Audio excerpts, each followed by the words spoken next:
Pasiklausykite Šventosios Evangelijos pagal Matą. Tuomet pas jį atėjo fariziejų. Spręsdami pinkles, jie paklausė, ar galima vyrui dėl kokios nors priežasties atleisti žmoną?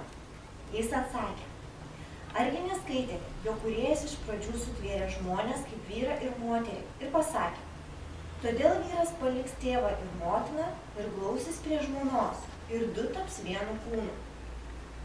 Taigi jie jau nebe du, o vienas kūnas. Ką tad Dievas sujungė, žmogus te neperskiria.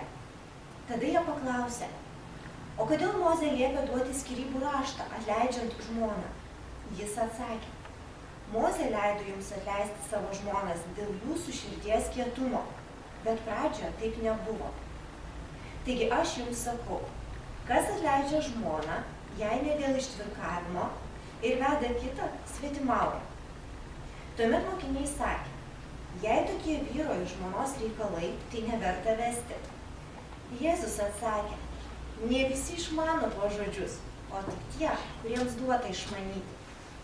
Juk yra eunuchų, kurie gimė tokie iš motinos įsčių. Yra eunuchų, kuriuos tokius padarė žmonės.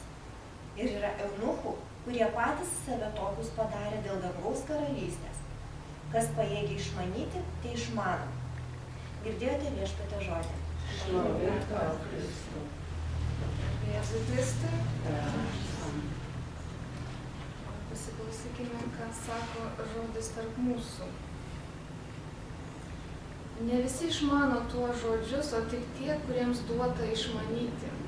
Tai citata iš Švento Mato Evangelijos. Fariziejai klausė, ar valia atleisti žmoną.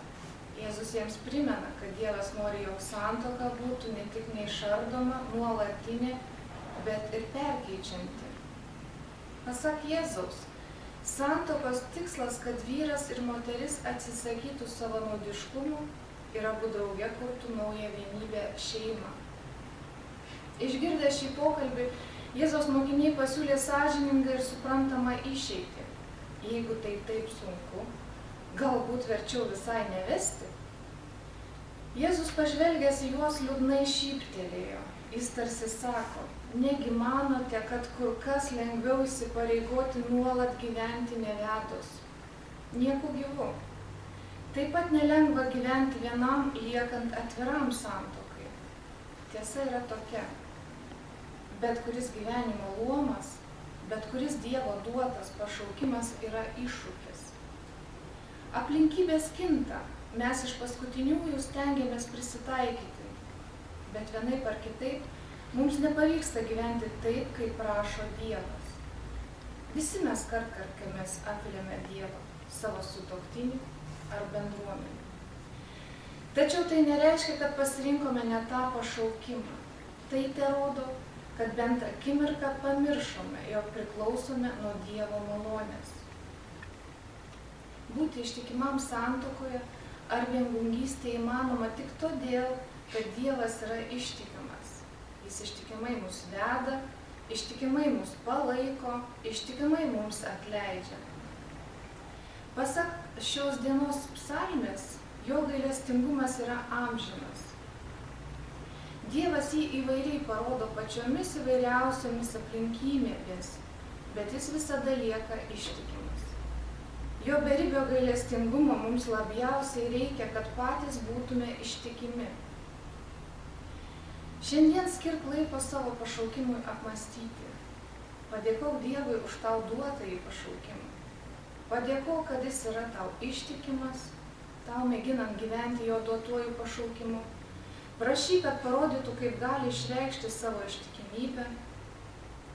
Galbūt tai bus padrąsinantis žodis ir meilės ženklas tavo sutuoktiniui. Galbūt tai bus paramos gestas broliui kunigui ar seseriai vienuoliai, keliaujant nelygiu keliu. O galbūt dar nesate visam laikui įsipareigojęs, tad Dievas jums parodys, ką derėtų toliau daryti. Džiaukitės tuo ir atsiliepkite jo paraginimą. Tėve, tu visada esi ištikimas. Dėkoju, kad kvieti mane ir suteiki man jėgų gyventi kilniu dangiškuoju pašaukimu.